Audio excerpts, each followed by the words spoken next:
Well, look, we can't actually film anything here, apart from we're doing it sort of in a discreet way. Well, a discreet way is what I mean, not discreet, a discreet way. Because, I don't know, we can't even display a sign saying welcome home or his name. Bizarre. I mean, I can't see what the issue is with this. And they're not explaining. This woman just said to me, I can't go through it again. I've spoken to too many people already about it. But she hadn't told me. She told And it's me just the same crazy. Thing, the same thing. So what is it that you've told people? Because we don't even know who you've told that we're supposed to go to for that information. I don't know what I said when I was a private hire driver, I held up signs for people coming in. And that's all I'm doing. Welcome home, Dr. Mohamed. You know, that's the message. If he does come through, we should have a lot of people doing it at the same time so that they can't actually. I did an interview and I was at a speaking event last night in Bristol for the film screening, essentially Palestine. And then a question and answer session. And then I had to jump on at 6 o'clock this morning. I had to jump on a train and get here. Straight from Bristol? Yeah, so, wow. And then I did an interview the day before, and then I got your interview on Sunday. I'm on tour, mate. I'm on tour. Are you going back tonight then? I can go back whenever sorry, you we've like. already said no filming here. Please put the camera away. He wasn't filming. Okay, we're not filming here, we're filming somewhere else. Okay, I'm asking you to put the camera away. If you're not filming, you don't need your camera out. Thank you. Why can't we film? Yeah, that's been related. We haven't got a filming permit issued. The Stansted are a pile of idiots, that's why. 2 minutes away from Dr. Mohamed coming out through those doors over there. So I'm quite excited. Apparently, the woman who's telling us we can't film said 2 minutes. So what she says is what is, apparently. So let's see what happens. He's coming.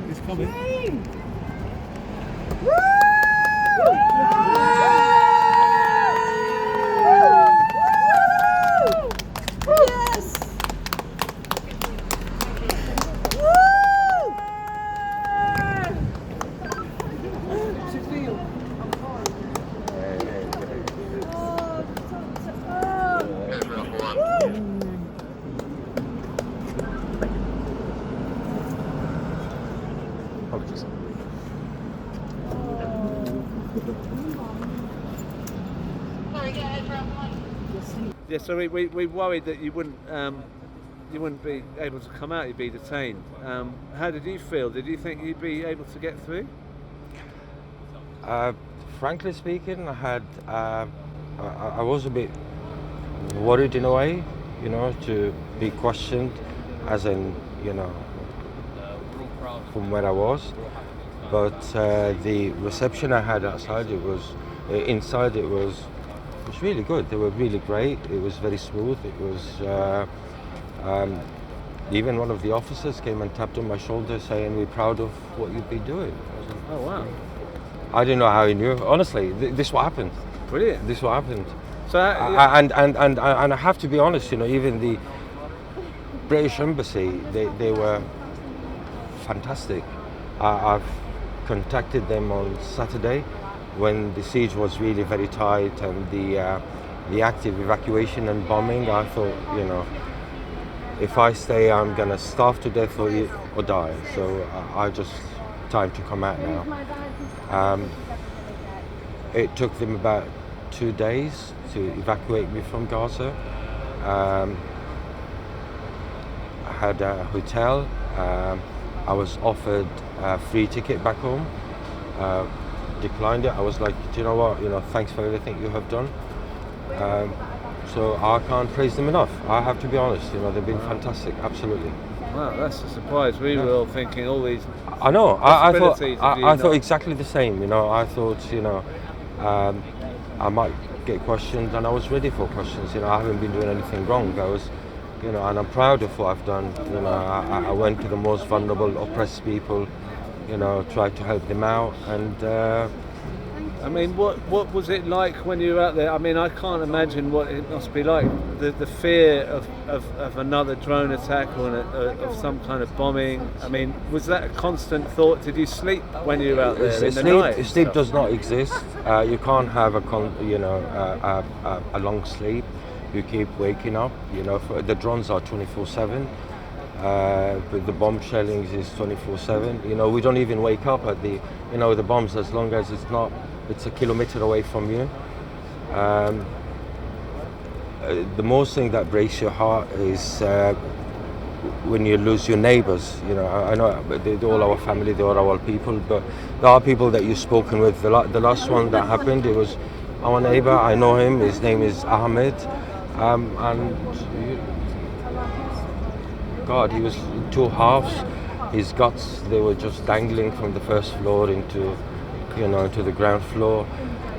Burned kids, decapitated, amputated.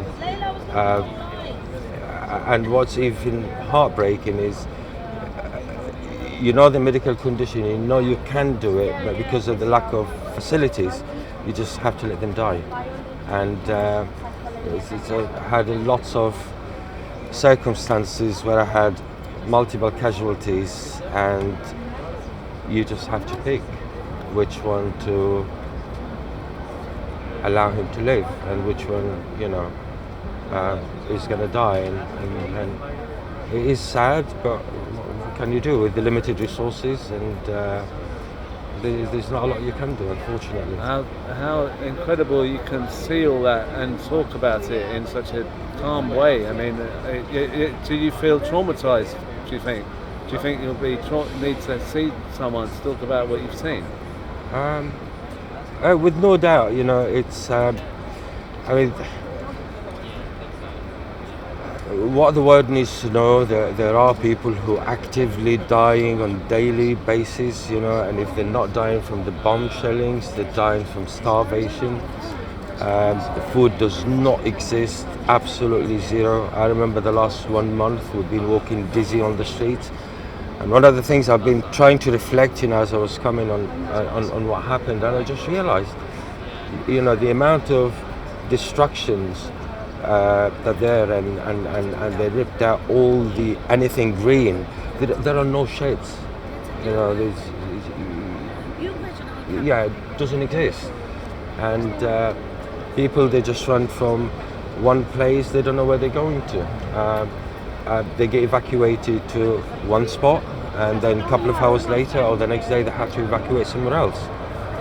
There are no tents, there's nothing. Anything you can think of, it doesn't exist. There's nothing.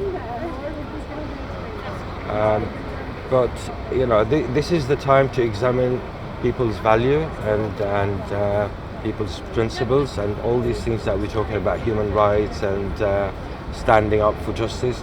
If we don't do it now, I don't know when are you going to do it, or when are we going to do it. And the incredible work you've been doing with the water. I mean, I've seen the films of what you've produced, the people that are having access to water.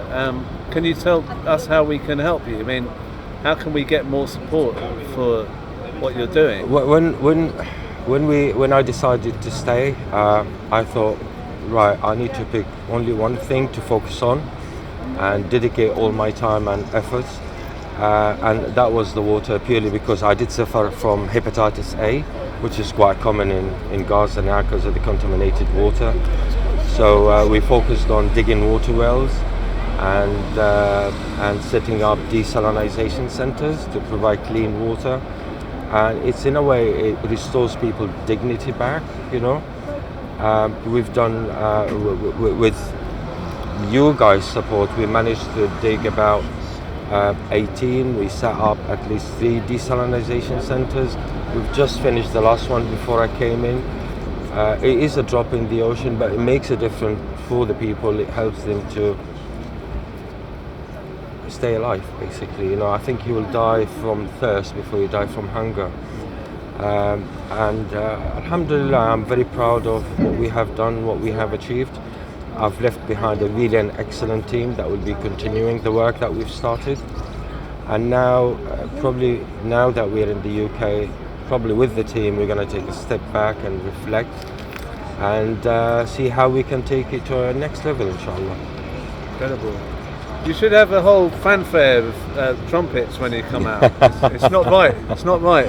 Thank you so much for talking pleasure. to me, and well done. I mean, Thank you very incredible. much. Thanks for so coming. much. Pleasure. That was brilliant. 0.1.